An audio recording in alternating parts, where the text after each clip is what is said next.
Ji aunty please go ahead.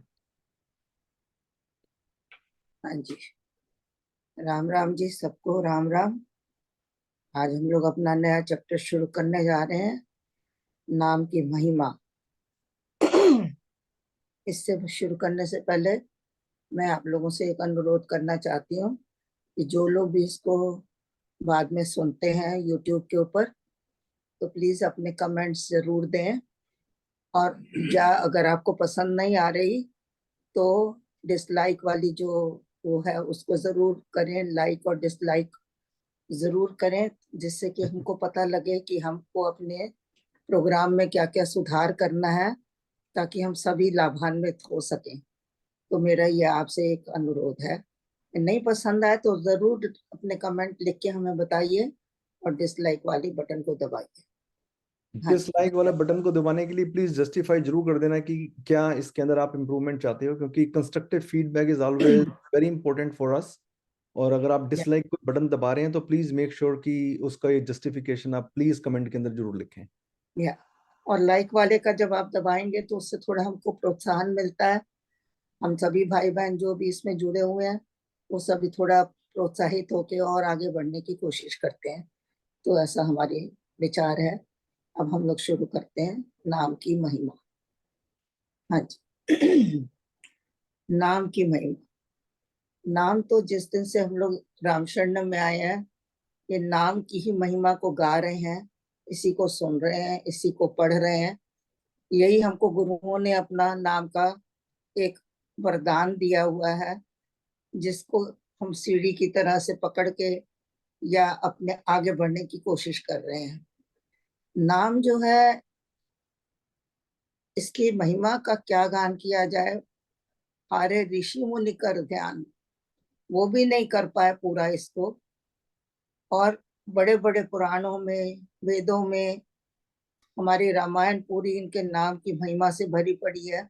हमारी अमृतवाणी में कोई भी लाइन ऐसी नहीं है जहाँ नाम की महिमा का वर्णन नहीं किया गया हो। तो नाम की महिमा तो अनंत है। उस अनंत को हम फिर से थोड़ा थोड़ा अपने हिसाब से जितना भी हम लोग कह सकते हैं या पढ़ सकते हैं या गा सकते हैं, थोड़ा सा करेंगे। और आज हम पहले शुरू करेंगे अपनी अमृतवाणी से। हालांकि चैप्टर तो हमारा भक्ति प्रकाश का है, लेकिन पूरी जो नाम की महिमा है वो स्वामी जी ने पहले अमृतवाणी में भर दी हुई है। और उसी को लेकर हम लोग थोड़ा थोड़ा इसकी व्याख्या करते हुए ज्यादा समझ पाएंगे। हालांकि अमृतवाणी की व्याख्या तो हो चुकी है, कई बार हो चुकी है। देव जी महाराज जी ने लिख के की है, केवल जी ने उसको समझा के की है, और भी सब लोगों ने अपने अपने समर्थ के हिसाब से इसको बहुत गाया है और इसका व्याख्यान किया है। लेकिन हम लोग थोड़ा सा आज उसी को वापस याद करते हुए आगे बढ़ेंगे। तो कह रहे हैं कि ये जो नाम है ये एक परावाणी है। परावाणी का मतलब परमात्मा की तरफ से आई हुई वाणी है। और ये जो है अवतरित हुई हुई है। जो हमारी अमृतवाणी है ये अवतरित है, और इसमें पूरी की पूरी ये नाम के ऊपर ही आधारित है। इसमें नाम की ही चर्चा है, नाम का ही गुणगान है, नाम का ही व्याख्यान है, नाम की ही गान है। सब कुछ इसमें नाम के ऊपर ही है। ऐसे लगता है कि जैसे नाम ही उसका आधार है, नाम ही इसका आहार है। ये सारी चीजें जो है ये नाम से। पहले हम देखें कि नाम है क्या।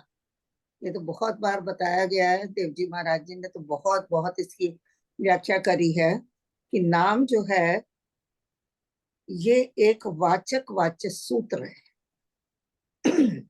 वाचक और वाच्य, जिसका अर्थ बताया कि वाचक क्या है। वाचक हैं हम लोग जो नाम को जपते हैं, तो हम वाचक हैं।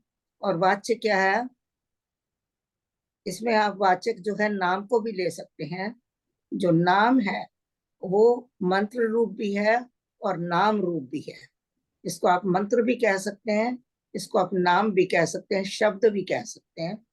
तो ये हमको अपने गुरुओं से प्राप्त हुआ है, और उनकी आज्ञा के अनुसार हम लोग इसको जपते हैं, इसका ध्यान करते हैं।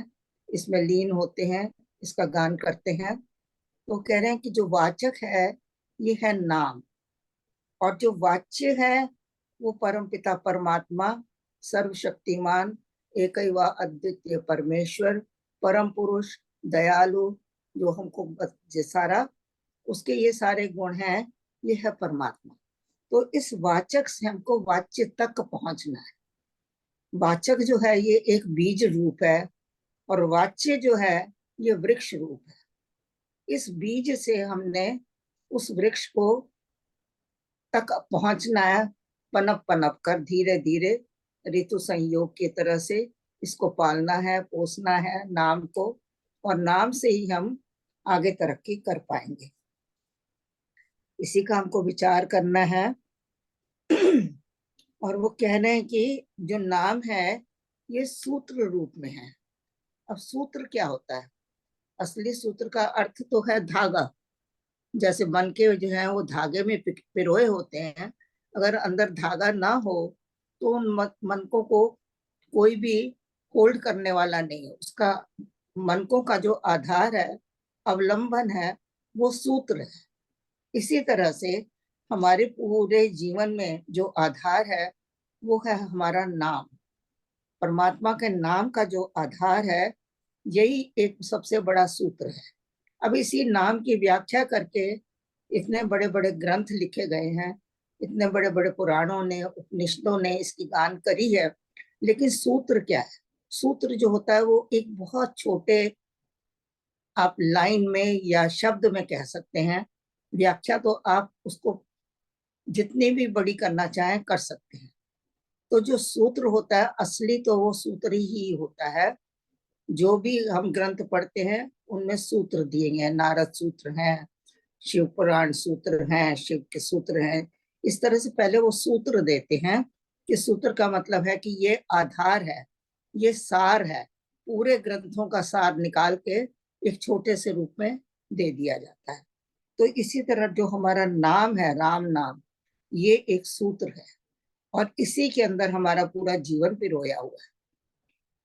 तो इसकी ही हमको पूजा करनी है, इसी का ही हमको ध्यान करना है। अब वाचक वाच्य कैसे के है, हम लोग सब इसी को ही समझ रहे थे कि वाचक जो है वो नाम है, और वाच्य जो है वो पूर्ण परमात्मा है। हम आप इसको ऐसे भी समझ सकते हैं कि जो नाम है वो अनंत है। उसको हम कहीं भी बैठ के गा सकते हैं, उसका ध्यान कर सकते हैं। उसके लिए हमको कोई सीमा की जरूरत नहीं है। लेकिन जो स्वरूप है, स्वरूप है परमात्मा का, अगर हम उसको बांधना शुरू करें या किसी मंदिर में मूर्ति रखी है तो वो सिर्फ वहीं तक ही है। इसी तरह से आप अपने घर में भी देख सकते हैं। अगर आपका बेटा कहीं बाहर है, आप उसको नाम से याद करो तो आप कहीं भी बैठ के उसको याद कर सकते हो। लेकिन अगर आप उसको देखना चाहते हो तो आपको सिर्फ उसी स्थान पर जाना पड़ेगा जहां वो निवास करता है। तो नाम से बड़ा, नामी से भी बड़ा जो है वो नाम है। तो नाम को बहुत महत्ता दी गई है, और उसी नाम की महिमा को हम लोग आज विचार कर रहे हैं। आगे कह रहे हैं कि राम नाम ही जो है वो एक परमात्मा का धाम भी है। परमात्मा को अगर हमने पाना है तो इसी नाम से ही पा सकते हैं, और हमारे पास कोई आधार नहीं है नाम को परमात्मा तक पहुंचने का। और राम नाम की जो आराधना करते हैं वो सिर्फ परमात्मा की ही आराधना है। जब हम राम नाम कहते हैं तो इसका मतलब हम परम पुरुष परमात्मा सर्वशक्तिमान की ही पूजा कर रहे हैं। तो इस तरह के विचार इसमें हैं। और अगर हम अमृतवाणी की तरफ चलें, थोड़ा इसको व्याख्या करें। हाँ जी, इसके बीच में किसी ने कुछ कहना है तो आप अपने विचार दे सकते हैं। मैं जरा एक ऐड करना चाहूंगा कि धाम जो है वो लक्ष्य भी होता है। ये जरूरी नहीं है कि आपने चल के वहां पहुंचना है। आप मन ही मन में उस धाम का विचार कर सकते हैं, और वो आपका लक्ष्य भी होता है। राम कहीं एक जगह पे बैठे हुए नहीं है। वो धाम जो है वो लक्ष्य है। हमने उस तक अपने अंतर मन से पहुंचना है। हाँ जी। हाँ जी। नाम जो संसारिक नाम और परमात्मा के नाम में जो अंतर है, वो संसारी नाम में नामी जो है वो नहीं बैठा हुआ, वो वहां उसको जाना पड़ेगा, या उस समय उसको उसका भान होगा कि हाँ उसको याद करेगा, लेकिन वो नाम में वो उस समय नहीं बैठा। लेकिन जो परमात्मा का नाम है वो परमात्मा नाम के अंदर है, तो वो उसी समय हमारे जो मन के भाव, हमारे जो उसका जो हम सोच रहे हैं, वो उसी में ही हमें प्राप्त हो जाता है। उसके लिए हमें कहीं जाना नहीं है, सिर्फ मन से ये सोचना है कि इस नाम में श्री राम परमात्मा सर्वशक्तिमान बैठा हुआ है, और उसके सारे गुण, सारी लीलाएं, सारे संत, सारा कुछ उसी के अंदर ही है। इस शक्ति को, वो जो राम नाम की शक्ति को सब फील करके अंदर भाव से जब हम राम नाम लेते हैं, तो इस राम नाम का असली हमें आनंद वो अंदर फिर आता है जी। हाँ जी, नाम के अंदर जो है शक्ति इतनी है बहुत कि एक संसारी मनुष्य भी अगर देखिए सो रहा है, आप उसको वैसे जगाएं तो नहीं जागता है। अगर आप उसके पास जाएं और दूर से उसको नाम लेके बुलाएं तो वो एकदम से हड़बड़ा के उठ जाता है। इतना मतलब गहरी नींद में सोता हुआ भी मनुष्य अपने नाम को सुन के जाग जाता है। तो इसी तरह जो नाम है ये हमारी सोई हुई आत्मा को जगाता है। इसके अंदर इतनी शक्ति है कि और कोई शक्ति ऐसी नहीं है जो नाम जो कि हमारी आत्मा तक पहुंच सके।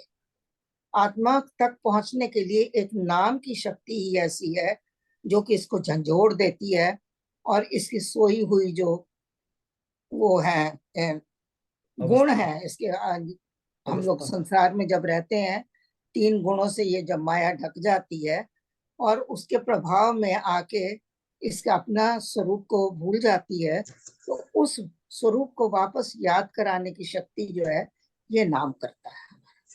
जो परतें चढ़ी हुई हैं उसको भेद देती है ये राम नाम। बिल्कुल। या राम नाम जो है ये एक भित्ति है, भित्ति कहते हैं, भेदने वाला, भेदने वाला जो है ये राम नाम है। तो इस तरह से राम नाम की हमको जब इस तरह का उसके गुण पता लगते हैं, तब उसके बाद जब हम उसको जपते हैं तो उसका प्रभाव जो है अनंत गुना हो जाता है। ऐसे खाली राम राम कहें तो उसका भी लाभ तो है, ये तो नहीं कह सकते कि उसका लाभ नहीं है, लेकिन उतना लाभ नहीं है जितना कि हम उसको जान कर करते हैं। अब आगे चलते हैं। हाँ जी, और किसी ने कुछ कहना? इसमें अमृतवाणी के अंदर लास्ट में आता है कि मनसा वाचा कर्मणा, अगर हम लोग कान में राम राम जब आया, मुख से राम राम जब गाया और मन से राम राम जब ध्याया, ये एक महाराज जी ने इसका बाद में क्रस्क एक निचोड़ अमृतवाणी के अंदर लास्ट की 3-4 लाइनों में लिख दिया है, और उससे उसके थ्रू अगर हम लोग इसका जाप करें, सिमरन करें और गाएं तो अत्यंत लाभ हो सकता है हमें। बिल्कुल सही कहा। हाँ जी, अब हम थोड़ा राम की महिमा थोड़ी और गान कर लें। आज अमृतवाणी को ही कर पाएंगे थोड़ा। अमृतवाणी को आपको सबको पता ही है कि इसमें हर लाइन में राम राम आता है। तो एक बार काउंट किया था मैंने, तो सर्वशक्ति मते शुरू से लेके अंत में वृद्धि आस्तिक भाव तक की इसमें 324 बार आता है। 324 का मतलब होता है 108 बार की 3 मालाएं। तो 3 मालाएं आपकी अमृतवाणी करने से हो जाती हैं। तो इसलिए अगर हम और कुछ ना भी कर पाए तो कम से कम दिन में एक बार हम इसको गा के और इसका पाठ जरूर करें। तो आगे पहले कह रहे हैं कि जो राम है क्या, ये कृपा स्वरूप है।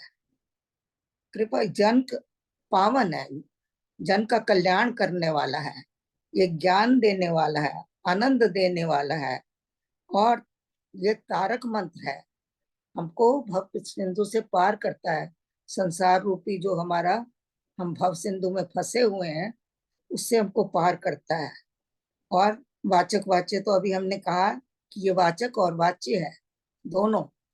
वाचक इस तरह से है कि हम इसको नाम को ध्याते ध्याते हम वाच्य तक पहुंच जाते हैं। और आगे ये जो है, ये इसको हम मंत्र भी कह सकते हैं, नाम भी कह सकते हैं, शब्द भी कह सकते हैं। जैसे पहले कहा है कि किसी भी रूप में आप इसको लें, लेकिन इसका पाठ जरूर करें। हाँ जी। कह रहे हैं कि आगे ये इसको करते करते हमारा योग विकसित होता है। योग जो है ये कैसे विकसित होता है? जैसे कि वृक्ष के अंदर हम खाद डालते हैं, पानी डालते हैं, तो उससे वृक्ष का विकास होता है।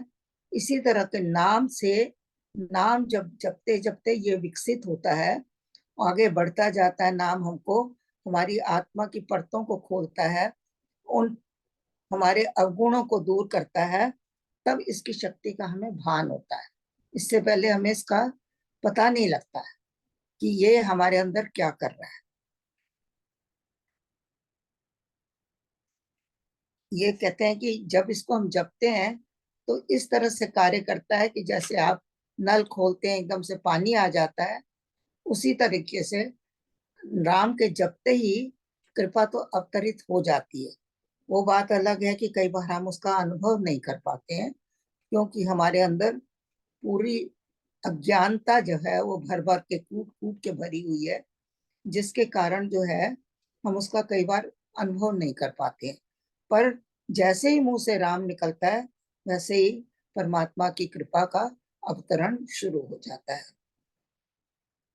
और ये जो हमको नाम मिला है, ये मिलता कैसे है? सत्पुरुष के संयोग से मिलता है। ऐसे नहीं मिल जाता सबको, और ना ही ये इतना सहज है सबके लिए कि आपको आज चलते फिरते कोई भी नाम दे दे। नहीं, कहते हैं ये इसके अंदर शक्तियां, देव दया परमात्मा की कृपा होती है, तब आपको नाम मिलता है। और फिर सत्पुरुष का संयोग होता है, कोई गुरु आपको मिलता है जो आपको आके नाम देता है। और फिर उस नाम को जो प्रभाव है वो कहाँ होता है? हमारे सहस्त्रार्थ में होता है। सिर के ऊपर जो सबसे ऊपर वाली जगह है, इसका यहाँ पर इसका प्रभाव होता है। सारे कमल जो है अंदर हमारे, वो अष्ट कमल खिल जाते हैं। हाँ जी, वो सहस्त्र कमल जो, उसको सहस्त्रार्थ भी कहते हैं। और यहीं पर सारे इसका आपको समाधि में अनुभव होता है। अब कह रहे हैं कि जो ये नाम है, ये है क्या? ये अमृत है, ये सुधा के समान है, ये पावन है, पावन पाठ है। इसको पढ़ते पढ़ते हमको भी ये पावन करता जाता है, क्योंकि ये पाठ पावन है। तो जिसके अंदर जो गुण होता है, अगर आप उसको बार बार याद करते हैं, तो वो गुण आपके अंदर भी आने शुरू हो जाते हैं। और नाम है क्या? ये सत्य है, ये विज्ञान है, प्रूव किया हुआ है, इसलिए इसको विज्ञान कहते हैं। जो ऋषि मुनियों ने इसको गाया है, वो अपनी मंजिल तक पहुंचे हैं, तभी उन्होंने हमें बताया है कि तुम भी इस मार्ग पर चलकर परमात्मा तक पहुंच सकते हो, अपनी आत्मा का उत्थान कर सकते हो। और ये ज्योति स्वरूप है, क्योंकि इसकी ज्योति से, नाम की ज्योति से ही पूरा जगत प्रकाशित है। नाम के बिना सब जगह अंधेर है, बिना नाम, क्योंकि ये नाम जो आया कहाँ से? ये नाम आया है नामी से। जब नामी प्रकाशित है, तो नाम तो अपने आप स्वयं प्रकाशित होगा। इसी तरह से जो जगत है, ये भी परमात्मा से आया है। तो इसमें भी जो प्रकाश हमको दिखता है, जो सूर्य दिख रहा है, जो चंद्रमा दिख रहे हैं, जो तारे दिख रहे हैं, जो हमको अपने अंदर प्रकाश दिखता है, ये सब परमात्मा का ही प्रकाश है। सो ये ज्योति स्वरूप है, परमा आनंद है, इसके अंदर आनंद ही आनंद है, परम आनंद है। तो ये सारे गुण राम नाम के हैं। हम इसलिए याद कर रहे हैं कि ये हमारे दिमाग के अंदर फिर से बैठ जाए। फिर हम अगर राम नाम की महिमा पढ़ेंगे तो हम उसके अंदर पूरी अच्छी तरह डूब सकेंगे। कहते हैं ये शांति ले आता है, ये सुधा रस है। सुधा रस शांति लेके आता है।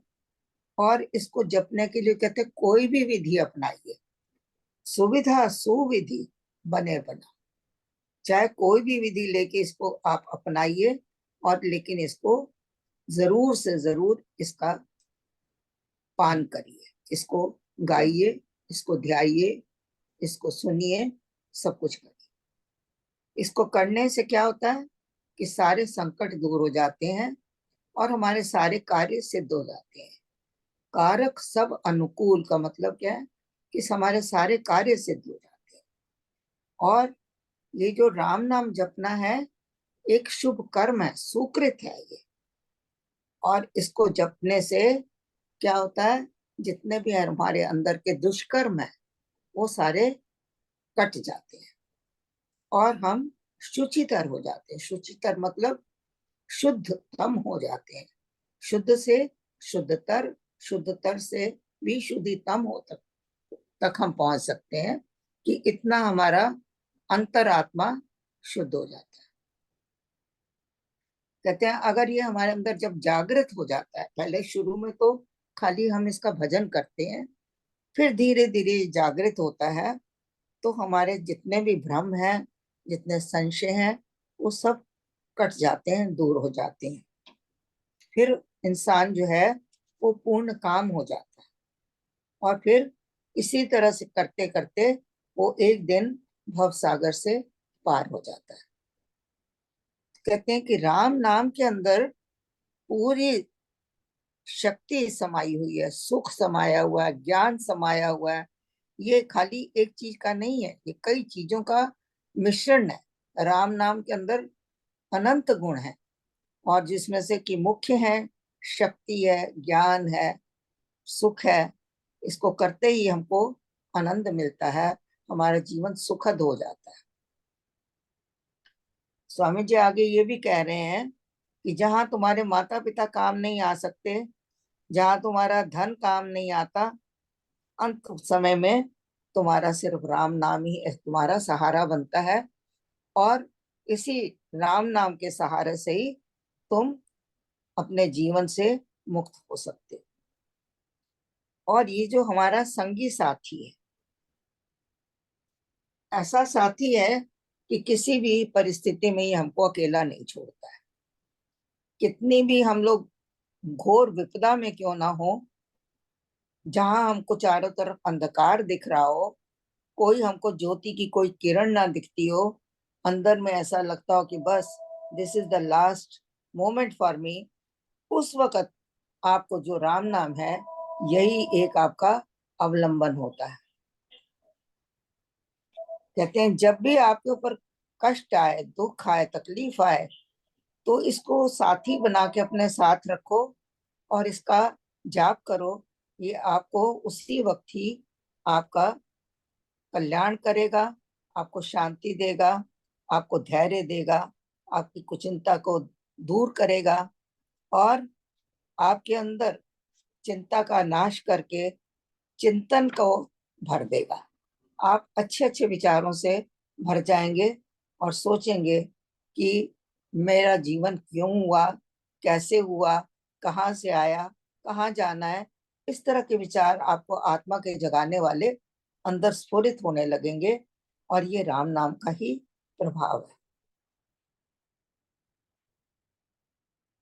आगे है कि इसको गाते ही, इसको जपते ही हमारे सारे जो जन्म मरण का जो हमारा चक्कर है ये कट जाता है।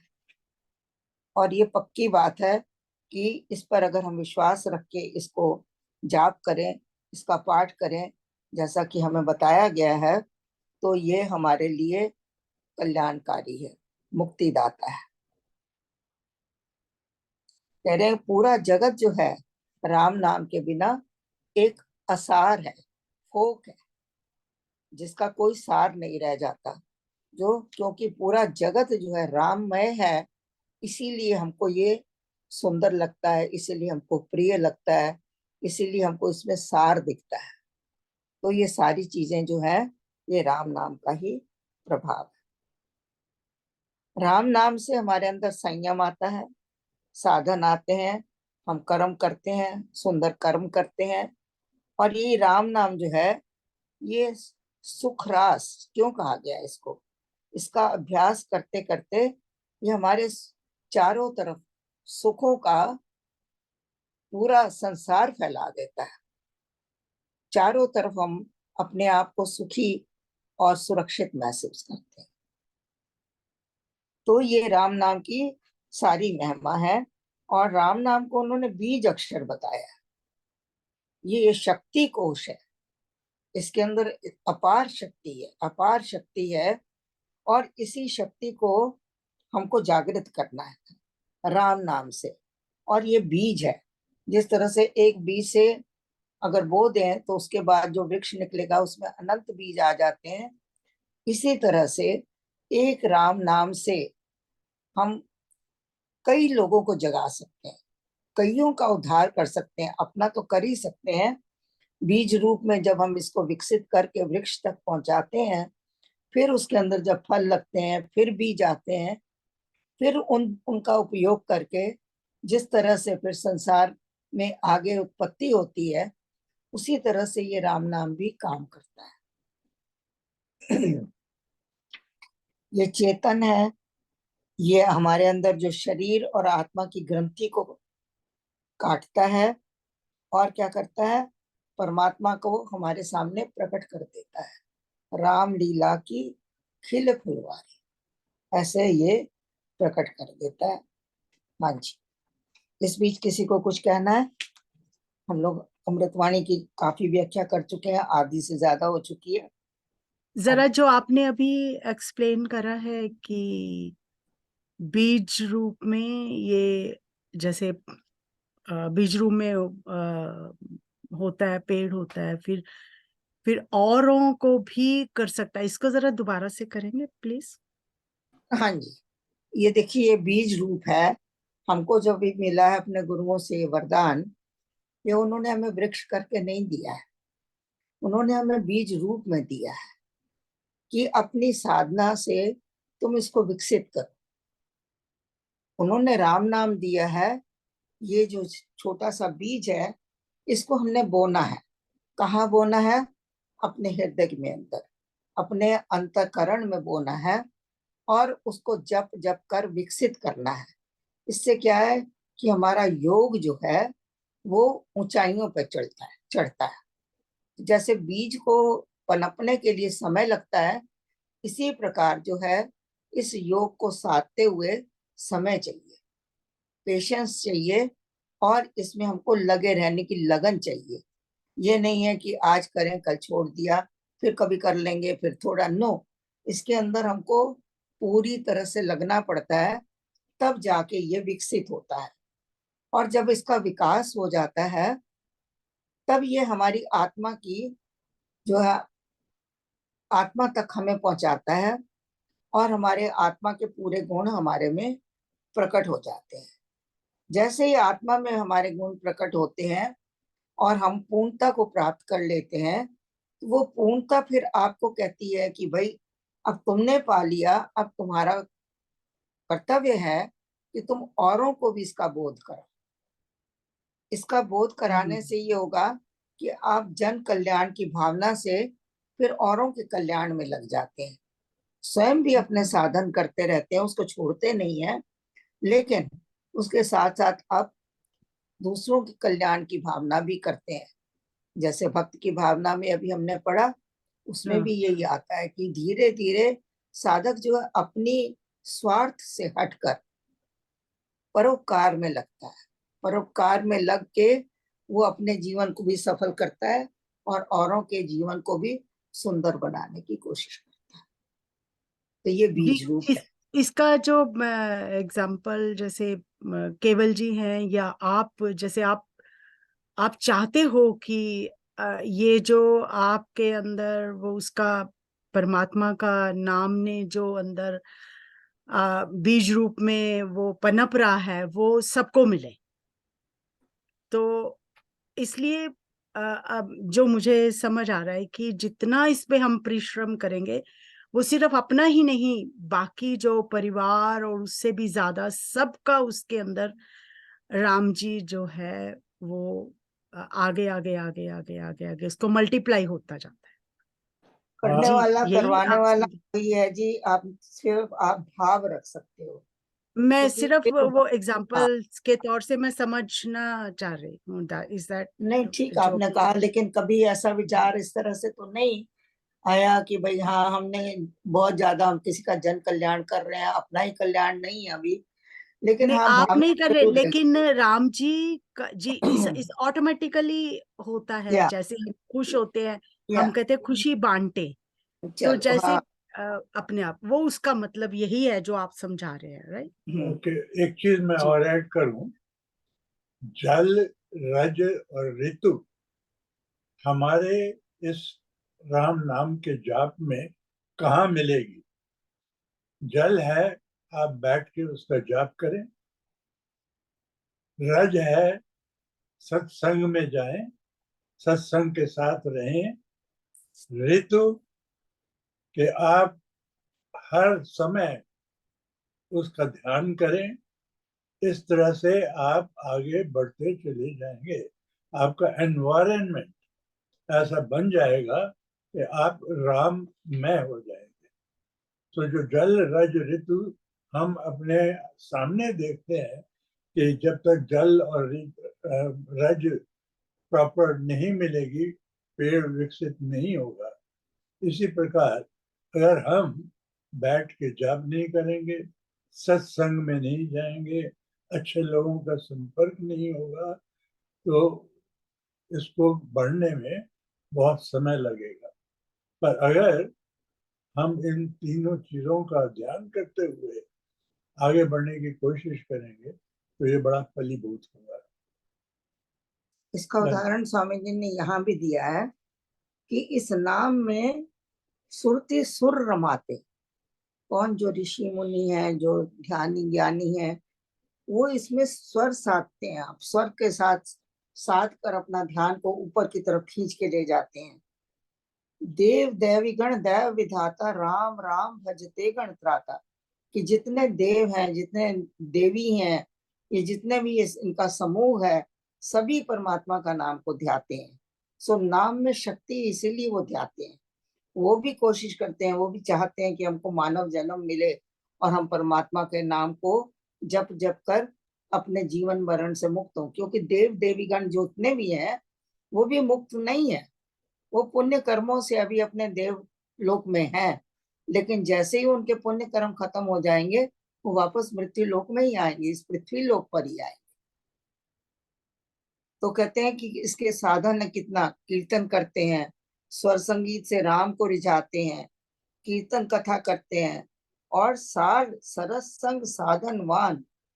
देखिए इसका मतलब है सार, उस सार को पकड़ते हैं। वो असली सार तो परमात्मा है, और सरस है। परमात्मा का नाम जो है मधुर है, सरस है, और साधनवान है। बिना साधना के नहीं मिलेगा, साधन करना ही पड़ेगा, साधन के से ही प्राप्त होगा। तो और ये मोहक है मंत्र जो है, तीनों लोकों में इसकी गूंज है। फिर आगे क्या कह रहे हैं कि ये आपके अंदर जितनी हठ है, क्रोध है, निंदा है, दुर्गुण है, सबको ये खत्म करके एक अंदर आपके सत्य को उजागर करता है। ये सत्य है, राम नाम जप सत्य निदान, क्योंकि वो स्वयं सत्य है। वो आपके अंदर भी सत्यता को ही प्रकट करता है। आगे क्या कह रहे हैं इसका, कि नाम की, ये सारी नाम की ही महिमा है जो उसका हम लोग वर्णन कर रहे हैं। कहते हैं कि ये सत्य मूलक है। सत्य मूलक का मतलब क्या है? इसके मूल में, इसकी जड़ों में सत्य ही है। राम नाम क्यों सत्य है? क्योंकि ये सत्य से ही उपजा है। जो चीज जिससे उपजी है, जो गुण उसका है, जहां से ये आई है, वही गुण जो प्रकट हो रहा है उसमें होगा। तो जो ये नाम है ये परमात्मा से ही आया है, क्योंकि उसने ही अपने रूप को नाम रूप में रख के हमको उस तक पहुंचने की एक क्रिया बताई है कि अगर तुम्हें मेरे पास पहुंचना है तो ये एक साधन है, ये एक सीढ़ी है, ये एक नाव है जिस पर सवार होकर तुम मुझ तक पहुंच सकते हो। फिर अंत में तो ये नाम भी छूट जाता है। जिस प्रकार से हमको नदी पार करनी है तो हम एक नाव का सहारा लेते हैं, अवलंबन लेते हैं, लेकिन जैसे ही पार हो जाते हैं तो हम नाव को कंधे पे रख के नहीं ले जाते, फिर नाव छूट जाती है। आप वहां से उतर जाते हैं, आप कहते हैं नहीं मंजिल आ गई, अब इसकी जरूरत नहीं। तो यही है, नाम भी हमको यही करता है, परमात्मा तक पहुंचा के फिर स्वयं उसके अंदर विलीन हो जाता है। स्वयं स्वयं ही जहां से निकला है वहीं का वहीं वापस पहुंच जाता है, उसको भी मंजिल मिल जाती है। तो इसलिए कहते हैं कि सत्य मूलक है रचना सारी, सारी रचना ही सत्य है। लोग कहते हैं मिथ्या है, जगत है मिथ्या। कहते हैं मिथ्या तब है जब आपने इसको रियलाइज कर लिया। जब तक आपने रियलाइज नहीं किया ये सत्य है और सत्य से आया है, सत्य ही है, तुम्हारे लिए ही अभी सत्य है। सत्य समझ कर ही इसमें चल। तो ये पसारी, ये पूरा पसारा परमात्मा का ही है। और ये कैसे पसारा हुआ है? जैसे एक बीज से वृक्ष बन जाता है, उसका पूरा प्रसार हो जाता है। पहले वो बीज होता है, पता भी नहीं होता कि इसके अंदर वृक्ष समाया हुआ है, लेकिन उसकी शक्ति को जब हमें पता है तभी हम उसको बोते हैं कि इसको बोने से वृक्ष बनेगा। तो कहते हैं इसी तरह से जो बीज से जैसे वृक्ष बन जाता है, इसी तरह से राम ने एक बीज रूपी उससे नाम से पूरी सृष्टि का विस्तार कर दिया। हाँ जी, कोई अपना कुछ ऐड करना चाहते हैं? चोपड़ा साहब। जी ऐड कर देता हूँ मैं। बहुत ही अच्छे तरीके से कमलेश जी समझा रही थी। और राम नाम की महिमा एक ऐसी चीज है कि पहले तो ये है ही अवतरित, विच मीन्स के कोई मैन्युफैक्चर नहीं करी हुई, ये नेचुरल चीज है जो स्वामी जी महाराज ने अपने अनुभव से प्राप्त करी। उस सारी की सारी डिटेल्स आपने अमृतवाणी की निचोड़ तक निकाल दिया और ये भी बता दिया इसकी इम्पोर्टेंस क्या है। लास्ट पैराग्राफ में आता है ना, इस मंत्र के जाप से निश्चय बने निस्तार। निश्चय means definitely you can do it. Difference एक चीज का है कि ज्ञान में और जाप में फर्क क्या है। ज्ञान तो शब्दों का आदान प्रदान है, दूसरों से पूछ लिया, कर लिया, किताब पढ़ ली और अब तो गूगल भी देख लिया। लेकिन जाप, क्या आप दूसरों के पैरों से चल सकते हो? क्या दूसरों के आंखों से देख सकते हो? खुद ही करना पड़ेगा जाप। वो खुद करने से तब ये बीज से तरु, मकड़ी से तार, तब वो बीज से वृक्ष बनेगा। तो ये राम नाम को मन में बसाना, when it says like this, it means कि आप इनका पार्ट एंड पार्सल, वाचक वाच्य एक बन जाते हो। तभी नेक्स्ट लाइन में आता है ना, राम कृपा तब ही अवतरे। राम कृपा का ये मतलब नहीं है कोई मटेरियल बेनिफिट्स मिल जाएंगे, जो मिला ही हुआ है ऑलरेडी उसमें आपको तसल्ली तो मिल जाएगी। आना जाना, रिश्ते नाते, सब कुछ तो हो जाएगा। अगर आप थोड़ा सा इस पे ऊपर विचार करें, सबसे पहला काम दुनिया में जब कोई आता है बच्चा, तो first ever task is breathing. Breathing ना हो तो सबके होश गुम हो जाते हैं, डॉक्टर हो कोई हो। और लास्ट काम, ही ब्रीथ इज लास्ट। ब्रीदिंग खत्म हुई तो ये संसारिक सफर भी खत्म हो गया। सो ब्रीदिंग के साथ अगर आप टैग कर लें राम नाम को, और एक बारी करी राम का नाम, फिर एक्सेल इनहेल में करा, दो राम राम के बीच में अगर कोई विचार और आ गया तो अपने संसार कायम कर दिया वहां पे। तो इसे कोशिश ये करे, जो राम नाम लेते हैं वो आपने देखा होगा उनकी नेचर भी बदल जाती है। वो चुप ही रहना पसंद करते हैं, वो फालतू बातों में तो नहीं पड़ते। वो कहते ठीक है, राम का नाम मैं कर रहा हूँ, दैट सदा सुखदायक। तो अब राम नाम से कंफ्यूजन ये भी नहीं होनी चाहिए कि मर्यादा पुरुषोत्तम की बात नहीं हम कर रहे हैं, हम बात कर रहे हैं ओमनीपोटेंट, ओमनीप्रेजेंट, सर्वशक्तिमान की, जिसको हम देख नहीं सकते पर महसूस जरूर कर सकते हैं। तो इस जाप के जो सबसे अच्छी चीज जो राम शरणम ने हमें दी है वो है सिंप्लिसिटी। बगैर किसी फॉर्मेलिटी के, बगैर किसी जगह जाए, हर वक्त 24/7 राम नाम है संगी साथी आपका, उसे ही दोस्त बनाए, उसी को ही करें। अगर आप शरण में जाना चाहते हैं तो राम नाम की शरण में जाए। अगर आप दूसरी तरीके से मेटेरियलिस्टिक कहें, मैं नेताजी की शरण में जाऊंगा या पैसे वाले की शरण में जाऊंगा, तो उनको खुद को अपना नहीं पता, आपका क्या उद्धार करेंगे? दे themselves are temporary. So ultimately जो ये तसल्ली है, फिर ये है समर्पण की बात, भाव से करें। और अगर आप ये नहीं है, दिमाग तो आपका लगा हुआ है दूसरी चीजों में, तो प्रेयर रूम में गए और सिर्फ इतना क्या क्या आ गए, डिट्टो डिट्टो जो कल करी थी आज भी होगी, तो उससे उद्धार नहीं होने वाला। ये सारी चीजें जैसे आप कह रहे हो, सत्संग में आना, सुनना, सुनाना, बात करना, शेयर करना, राम नाम की महिमा करना, यही एक नाम की एक सही रास्ते पे चलते हैं, इसी से उद्धार होना है। आप मानो न मानो, कोई किसी से वाद विवाद करो न करो, लेकिन अल्टीमेट डेस्टिनेशन, अल्टीमेट मंत्र यही है जो हमें मिला ही हुआ। इसका हमें शुक्रगुजार भी करना चाहिए, फायदा भी उठाना चाहिए और कृतज्ञता भी दिखानी चाहिए। Thank you. सही बात, बहुत बढ़िया। हाँ जी, और कोई? मैं एक शब्द कहना चाहूंगा, सत्य मूलक। That means the ultimate truth. What is the ultimate truth? कि मैं आत्मा हूँ और ये आत्मा दूसरों में भी विराजमान है। तो जब एक दोस्त अपने दूसरे दोस्त से मिलता है तो कितनी खुशी होती है। इसी प्रकार जब एक आत्मा दूसरी आत्मा को पहचान लेती है, अरे ये तो मेरा मित्र है, तो आपको आत्मा हर जगह दिखाई देती है, हर जीव में दिखाई देती है, हर मनुष्य में दिखाई देती है, हर जानवर में दिखाई देती है। तो जब आप उस तरह उस चीज को पहचान लेते हैं कि जो सत्य है वो एक ही है और वो है आत्मा, वो सब में विराजमान है। धन्यवाद। कह रहे हैं कि अरुण अंकल परमात्मा जो हाँ जी। नाम रूप है। हाँ जी, कोई नहीं, इसे अब बहुत अच्छा चल रहा है प्रोग्राम, नाम की महिमा।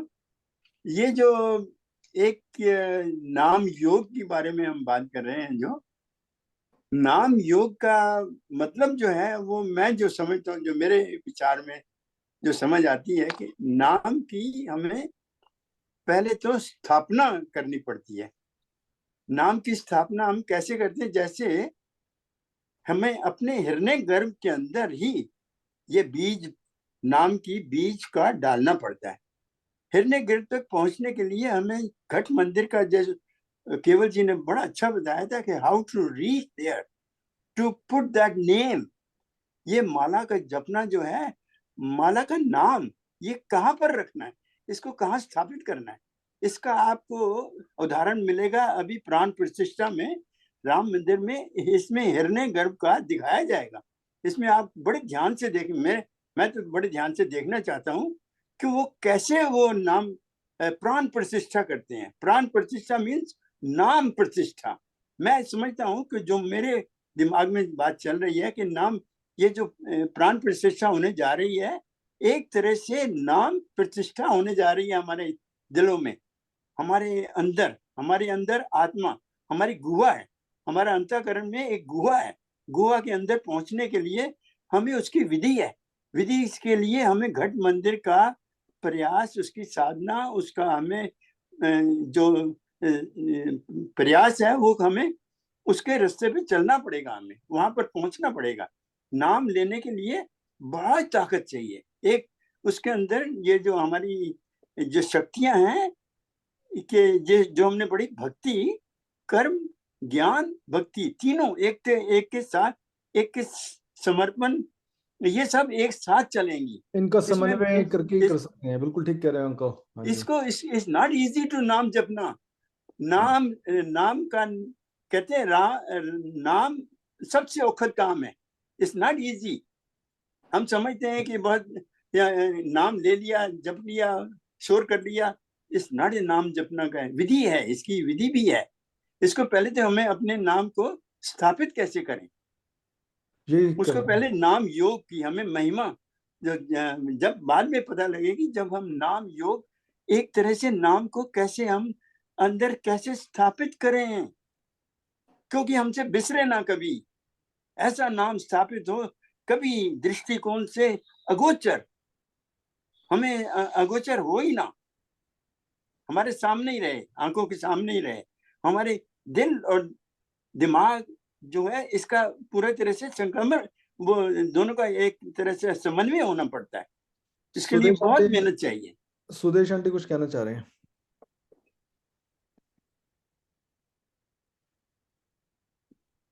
Okay, Kamlesh aunty please go ahead. हाँ जी।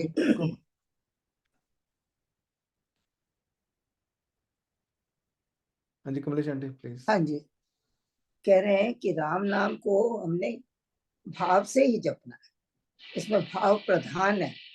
बिना भाव के आपकी जितनी भी भक्ति है वो विकसित नहीं होगी।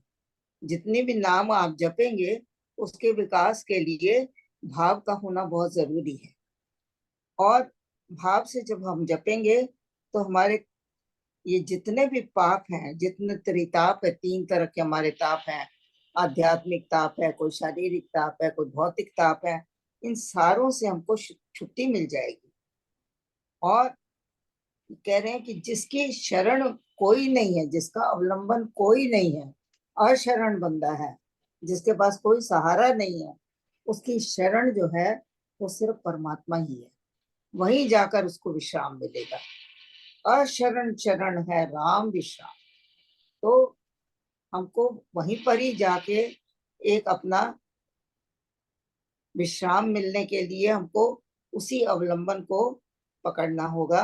और वही एक है, दूसरा कुछ है भी नहीं उसके अलावा। अगर वो परमात्मा कह रहे हैं कि नाम, अगर स्वामी जी कह रहे हैं नाम ना हो तो हमारा जीवन पूरा का पूरा विषाद से भर जाए और पूरा जीवन जो है वो स्वाद रहित हो जाए, नीरस हो जाएगा। और नाम के बिना ऐसे लगेगा जैसे अभी तो हमको पूरी सृष्टि ऐसे लगती है श्रृंगारमय है, और अगर नाम ना हो, सृष्टि में से भी नाम को निकाल दिया जाए तो ये भी असार हो जाएगी। इसके अंदर भी कुछ भी ऐसी चीज नहीं है जो आपको अट्रैक्ट करेगी। ये क्यों अट्रैक्ट करती है? क्योंकि ये नाम योग से भरपूर है।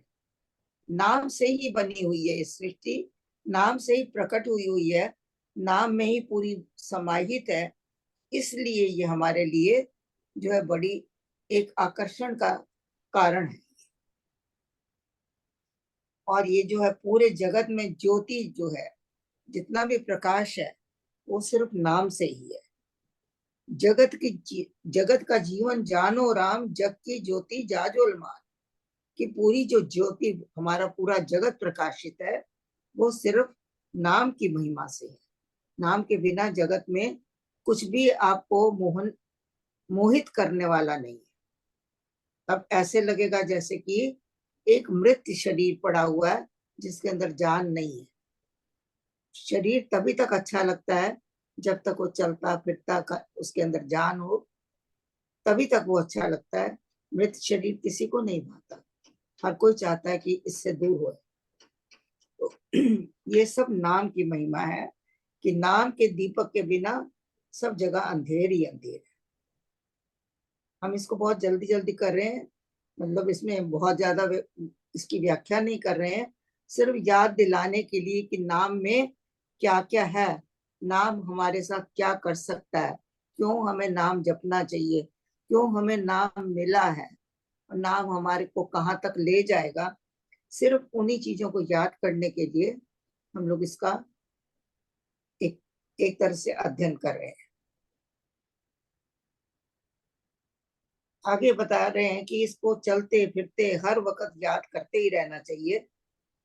और इसको जपते जपते हमारे अंदर जो है हमारे जितने भी कर्म हैं वो सारे जल जाते हैं और हम प्रारब्ध से मुक्त होने लग जाते हैं, क्योंकि पूरा जीवन एक कर्मों का खेल है।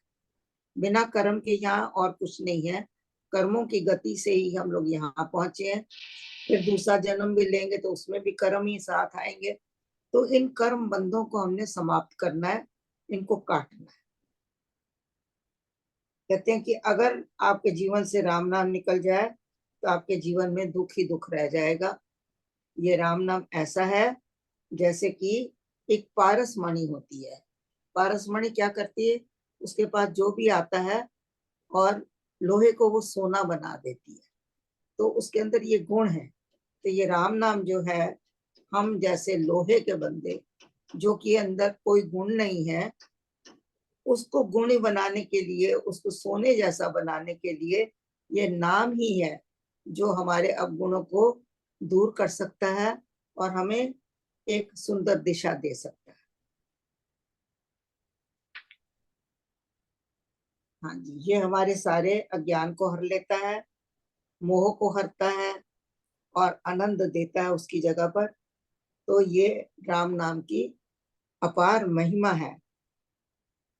तो ये आगे कह रहे हैं स्वामी जी कि मुझे सिर्फ प्रभु अपना नाम दे, कि मैं दिन रात तेरे नाम की महिमा गाऊं, तेरे नाम को ध्याऊं, तेरे नाम में ही लीन रहूं और इसी में ही मैं अपने आप को धन्य समझूं इसको करते हुए।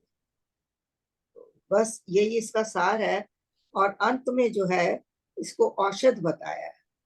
औषध क्यों बताया, कि ये आपको मृत्यु और जन्म के रोगों को मिटा देता है और आपको ये ब्रह्म धाम तक पहुंचा देता है। अंत हमारा लक्ष्य क्या है, कि ब्रह्म धाम तक पहुंचना। ब्रह्म धाम मीन्स परमात्मा तक पहुंचना, उस सर्वशक्तिमान तक पहुंचना, उसका ज्ञान प्राप्त करना, उसमें लीन होना, अपने को स्वयं को जानना, परमात्मा को जानना। यही हमारी ब्रह्म लीनता जब हो जाएगी तो हम अपने लक्ष्य तक पहुंच जाते हैं। तो यहीं पर हम इसको समाप्त करते हैं। हाँ जी, किसी को कुछ ऐड करना है तो करें, यस, फिर आगे बढ़े। उषा आंटी पहला एंड सेकंड। हाँ जी।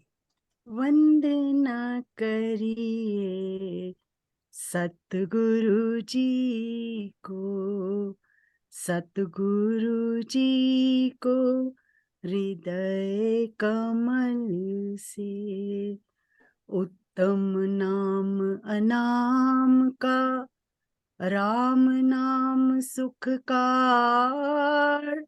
जिसे सिमर बहुजन तरे, भव सागर से पार।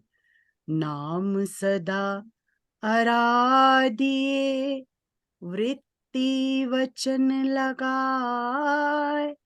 उस रसना में रस बसे, जिसमें नाम जपाए।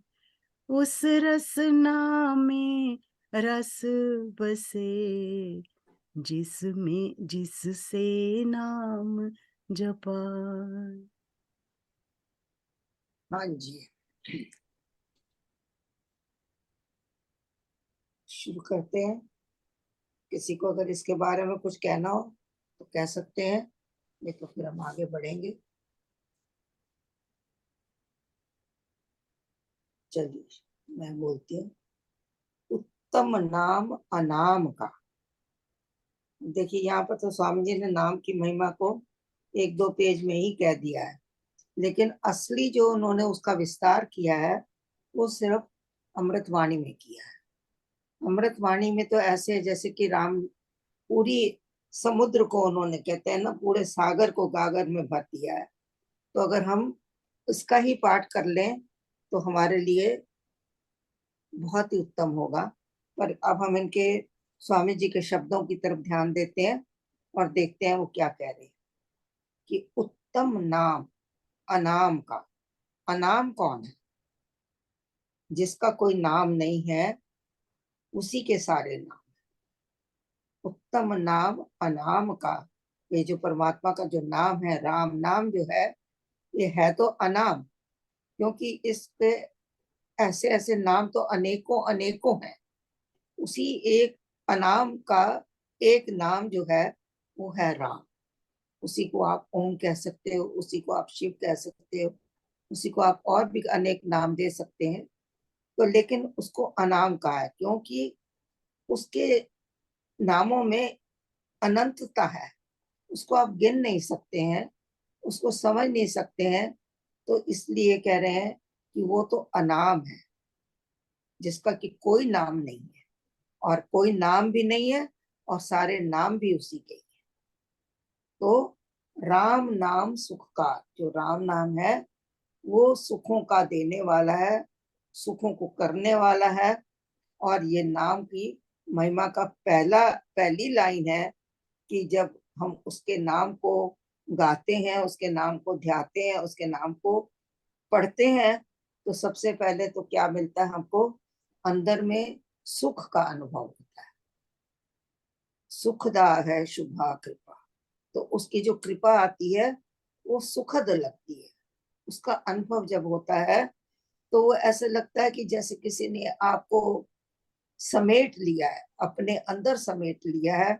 आप एक तरह से जैसे जिसके पास कोई ओट नहीं है, कोई अवलंबन नहीं है, कोई असर असुरक्षित खड़ा हुआ है, और जब उसको कोई सहारा मिल जाता है तो उसको कितना अच्छा लगता है।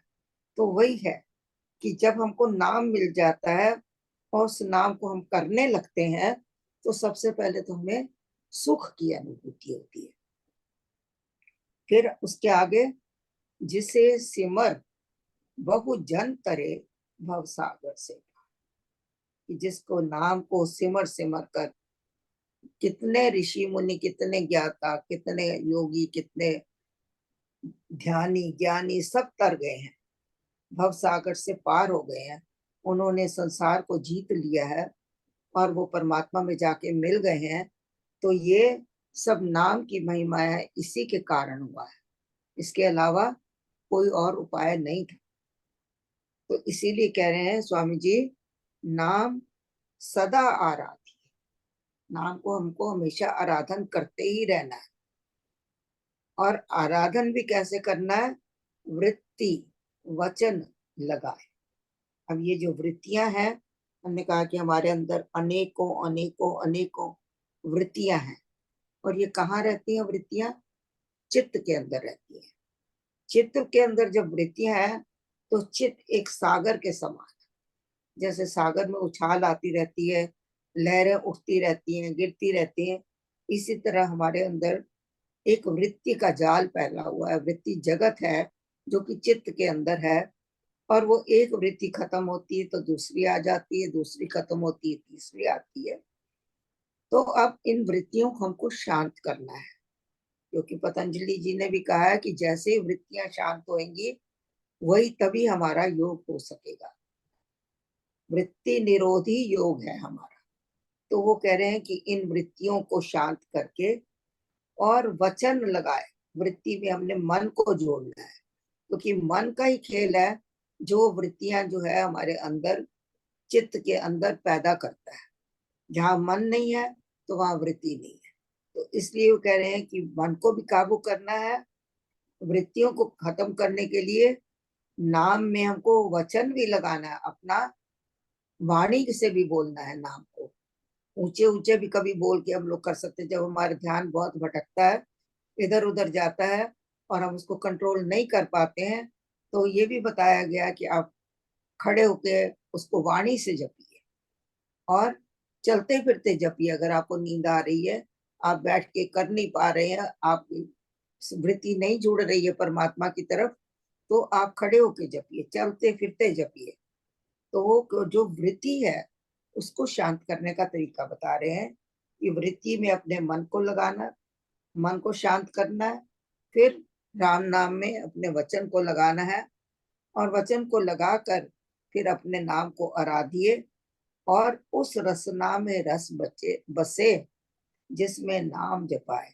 आप बताइए, बिना जीव के, बिना रसना के हम लोग नाम नहीं जप सकते। तो यहाँ रसना को भी इतना महत्व देके बताया हुआ है कि उस रसना में रस बसे। क्यों रसना कहा गया है इसको? जीभ को ये रस लेती है, इसका स्वभाव है कि वो रस ही लेती है। खाना खाना शुरू करेगी तो उसको खाने में रस आता है। अगर इसी तरह से हम भक्ति करते हैं, नाम जपते हैं, तो नाम का रस वो लेती है। तो इसलिए इसको रसना कहा है। और कहते हैं कि इस रसना में रस बसे जिसमें नाम जपाए। जो हमारी जीव नाम जपती है उसमें राम नाम का रस जो है वो बस जाता है। फिर वो उसको पाना चाहती है हर घड़ी हर पल, उससे अलग नहीं होना चाहती है। सिर्फ हमको करना क्या है कि अपनी रसना को, अपने मन को, अपने वचन को, सबको एक तरफ लगाकर अपनी वृत्तियों को शांत करना है। तो ये है इसकी नाम की महिमा की पहली दो चौपाई, दो दोहे। हाँ जी। उत्तम नाम हाँ अनाम। जी, ये बहुत मेहनत का काम है, लेकिन जब जब रस मिलना शुरू होता है तो फिर मेहनत उतनी उतनी कम हो जाती है। जैसे संसारिक में भी हम देखें तो पहले मेहनत ज्यादा होती है कोई भी चीज में, इसमें भी पहले मेहनत ज्यादा है, लेकिन जब रस आने लगता है तो फिर ये बस उस रस ऑटोमेटिक हो के अंदर ही सब वृत्तियां जो है लय हो जाती हैं, और फिर बस सिर्फ रस ही लेता है। या फिर उस रस से ही राधा जाता है, और बस ये रस जो लेता है वही समझ सकता है। गूंगे का घोड़ा ये। बाकी या जी, गूंगे का ये गुड़ है। वही समझ सकता है। इस ये महाराज जी ने कितनी हमें सब कुछ समझाने की कोशिश करी, हर चीज कर रहे हैं, लेकिन वही बात है कि मेहनत हमें खुद ही करना है। और उस मेहनत से जब रस शुरू होता है तो फिर शुरू ही हो जाता है, फिर वो रुकता नहीं है, वो ओवरफ्लो हो गई रहता है। सही बात। सो हमें अभ्यास ही करना है, बेसिक ये हमें समझना है। यही बस, ऐसे सत्संग और ऐसे ज्ञान की बातें हमें बढ़ती रहे, हमें मिलती रहे, सत्संग मिलते रहे, सारी कृपाएं बरस रही हैं, और हमें मेहनत करनी है। बस यही समझ आता है कि करना है, बस करना है, करना। धन्यवाद। उत्तम नाम अनाम का महाराज जी कहते हैं, अनाम गुरु मेवा भी महाराज जी कहते हैं, नाम रूप जिसका नहीं है उसके सब नाम, भेद सगुरु से पाइए ओंकार है राम। बिल्कुल सही बात। और कबीर जी भी बोलते हैं कि बड़ा हुआ सो क्या हुआ जैसे पेड़ खजूर, जो चढ़ गया सो चाखे राम रस और गिरे सो चकनाचूर। बिल्कुल सही बात। प्रयास करके अगर जो चढ़ जाता है वो तो राम रस को चखता है, जो गिर गया तो फिर वो चकनाचूर हो जाता हाँ जी, बहुत सही। हाँ, है। और एनीवन कोई? To add anything please? आप कोई भी कभी भी अपना माइक अनम्यूट करके क्वेश्चन कह सकते हो, पूछ सकते हो। नाम की महिमा तो अब तक सबने थोड़ी समझ ही ली है। या नाम जपते भी हैं हम लोग, तो उस हिसाब से आपके अंदर जो भी भाव आ रहे हैं आप उनको प्रकट कर सकते हैं। मैं तो यही कहूंगा कि ये जो आपने बताया नाम की महिमा, ये तो कहा जाए तो देखे जाए, जिसको ध्यान से देखें अगर, तो मुझे तो लगता है ये आत्मा की ही महिमा है। बिल्कुल। ये आत्मा के ही गुण है सारे। इसको देखिए, साधने के लिए, जैसे उषा जी ने कहा, बड़ा अच्छा कहा कि इसको मेहनत तो हमको साधना के थ्रू करनी ही पड़ेगी। अपनी आत्मा को पहचानने का सूत्र है नाम की महिमा को जानना, मतलब कि अपनी नाम, अपने अंदर की आत्मा को जानना। ये आत्मा का ही गुण है। आत्मा को ही जानने के लिए हमें प्रयास है हमारी विधि से उसको कैसे नाम लिया जाए। देखा जाए ना तो सब चीज एक ही है। आत्मा भी वही है, परमात्मा भी वही है, नाम भी वही है, नामी भी वही, सब कुछ तो है एक ही। लेकिन अभी हमको उसको भेद देकर जानना है, एक एक चीज को अलग अलग जानना है, अंत में सबको इकट्ठा ही हो जाना है, अंत में तो एक ही रहेगा।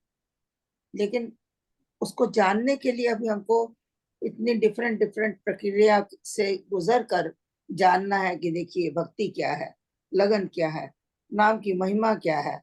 ये सारी चीजें हम अलग अलग क्यों पढ़ रहे हैं? पता है कि सब हमारा रास्ता ही है, एक ही हमको लक्ष्य तक ले जाएंगे ये सारी चीजें।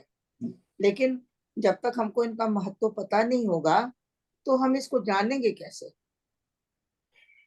इसीलिए स्वामी जी ने ये हमारे लिए भक्ति प्रकाश लिखी है कि इसको पढ़ो, इसको जानो, फिर सबको इकट्ठा कर देना।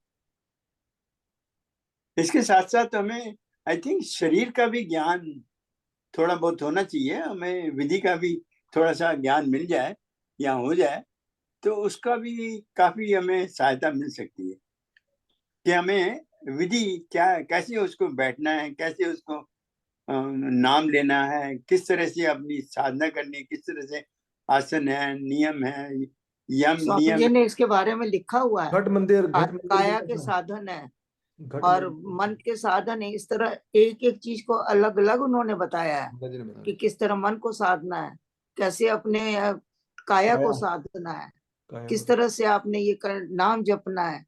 कोई चीज ऐसी उन्होंने छोड़ी नहीं है जो हमें ना बताई हो। बिल्कुल नहीं छोड़ी उन्होंने। हाँ जी। किरण आंटी, थर्ड एंड फोर्थ। हाँ जी।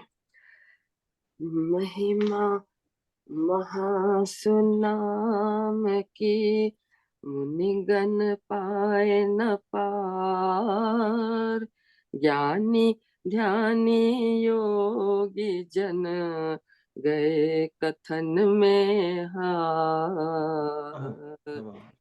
मन के से जपे भाव सहित हरि नाम, सर्व सिद्धि को लाभ कर होवे पूर्ण काम।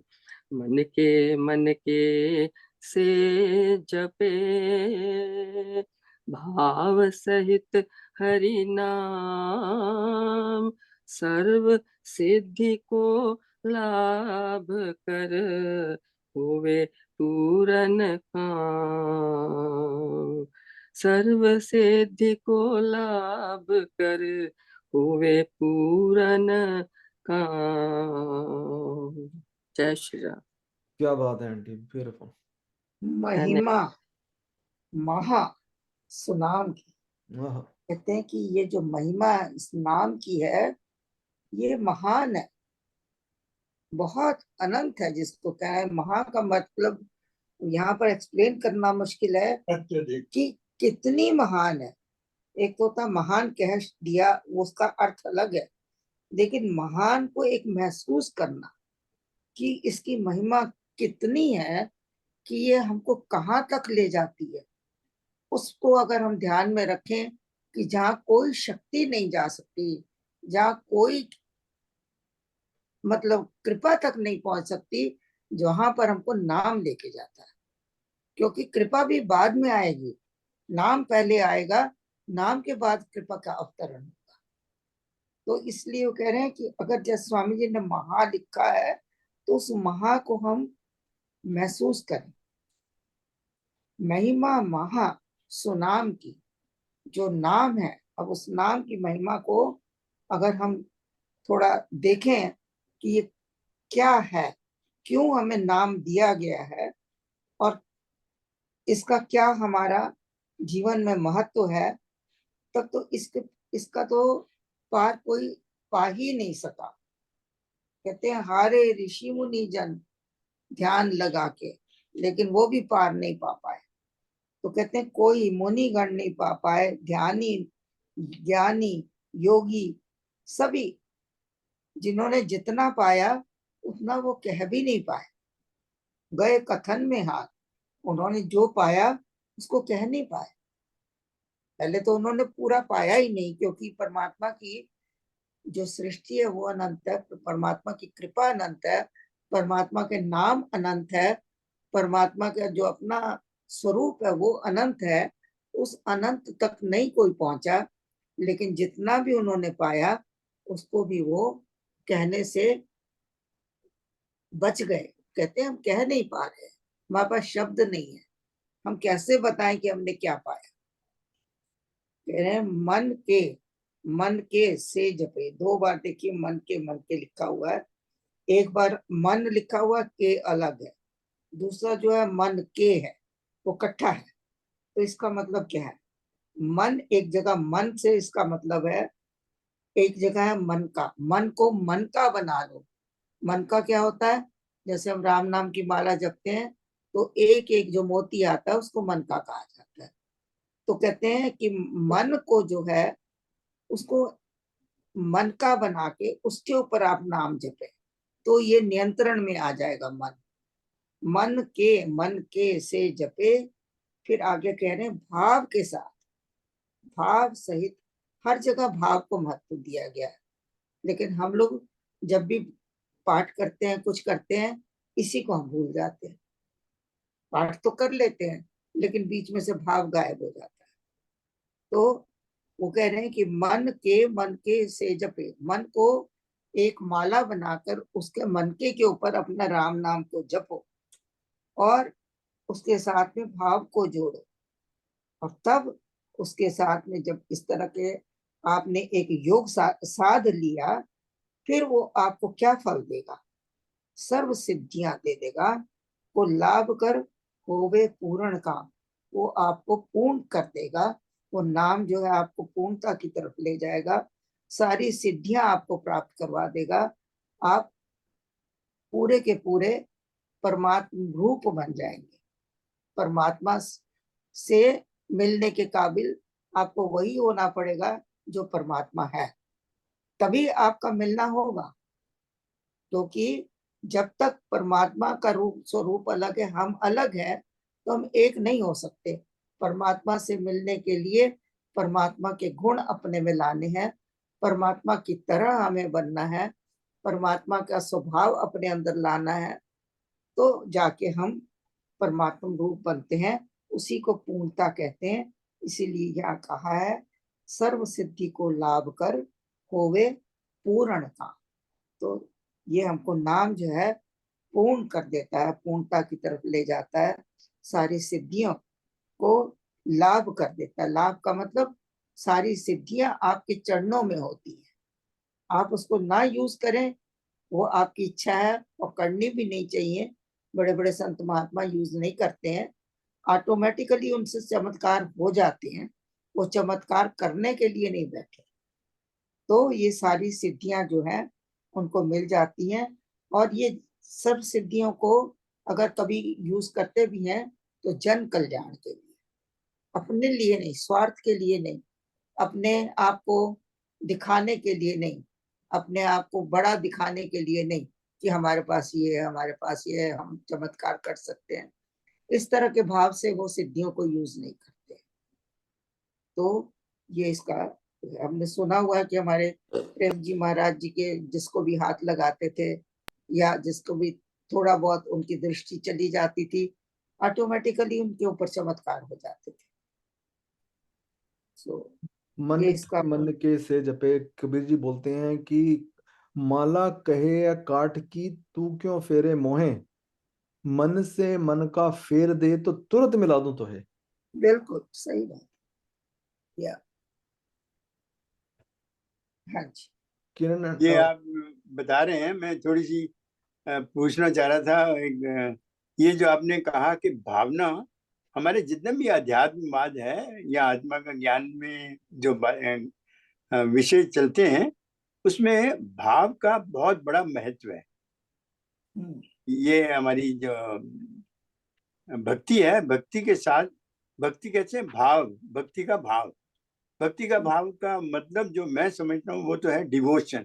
डिवोशन का मतलब है कि बीच में से मैं को खत्म कर दूं, लेस मैं, less me, and then we can talk about, we can think about. वही हमारी भावना है जिसमें मेरा मैं का जरा भी उसमें झलक ना होनी चाहिए। तो मतलब के भाव का मतलब पूरा डिवोशन, पूरा मतलब के समर्पण। समर्पण का मतलब है, मतलब ये भाव जो है तो ये बहुत जरूरी है हर एक चीज में। जैसे ये अभी इन्होंने एम्फेसाइज किया कि भावना का होना बहुत जरूरी है। Bhavana is a part of the bhakti, कि ये हमें इसका जो है इसका हमें स्मरण रखना पड़ेगा कि भाई ये भाव के बगैर भक्ति नहीं है। तो भाव का मीन्स डिवोशन, डिवोशन का मतलब समर्पण। अपना मी नहीं है इसमें, मी लेस, देखिए भाव चेंजलेस। को आपको हर जगह चाहिए। आप अगर संसार में भी कोई पढ़ाई कर रहे हैं उसमें भी आपको ये तो दृढ़ निश्चय और भाव रख के करना पड़ता है। आपको लक्ष्य सामने रखना पड़ता है कि मुझे इस लक्ष्य तक पहुंचना है और उसको पहुंचने के लिए मुझे मेहनत करनी है, मेरे अंदर दृढ़ता आएगी। ये भी एक भाव है। दृढ़ता का लाना, लगे रहना, ये एक भाव है। तो भाव की तो मतलब महानता हर जगह है, लेकिन भक्ति में और नाम में इसका और ज्यादा विकास होना चाहिए। बहुत, बिना जितनी भावना ऊंची उतनी भक्ति ऊंची, जितनी भावना ऊंची उतनी लगन ज्यादा। तो ये भावना जो है यहाँ बहुत महत्व रखती है। चोपड़ा साहब। मुझे एक चीज याद आ रही है इसमें से, मन के से जपे से। दूसरी माला तो टूट सकती है, धागा टूट सकते हो, भूल सकते हो कुछ भी, लेकिन मन के से, सांसों की माला से सिमरूं मैं तेरा नाम, ये कहीं जा नहीं सकती जब तक दुनिया में हो। अब उसमें अगर आप 1 मिनट के लिए महाभारत के उस सीन पे चलें जब द्रौपदी का वस्त्रहरण हो रहा था, सारे बड़े से बड़ी शक्तियां बैठी थी दरबार में, लेकिन काम कौन आया? श्री कृष्ण करी, उसने सच्चे दिल से जब प्रार्थना करी तब ये काम आया। अदरवाइज सारे के सारे म्यूट दर्शक बने गए। तो लाइफ में भी ऐसा ही है, आपका पैसा, आपके कॉन्टैक्ट्स, आपका जो चाहो ज्ञान, कुछ काम नहीं आएगा। सिर्फ समर्पण, सिर्फ विश्वास, सिर्फ राम का नाम है। आप करके देख लेना, सूनर और लेटर, या पास्ट में ऐसे हुआ होगा या आगे हो सकेगा। यही सच्चाई है। इसको हमारे खाली कहने से, ये दोहराने से नहीं कुछ होगा, ये रियलाइज करना ही पड़ेगा, because it is the only ultimate truth. Swami ji ने जो कह दी है ना बातें अमृतवाणी में, है तो ये छोटी सी पुस्तिका, लेकिन अपने आप में एक संपूर्ण ग्रंथ है। एक लाइन इतनी इंपॉर्टेंट है। Thank you.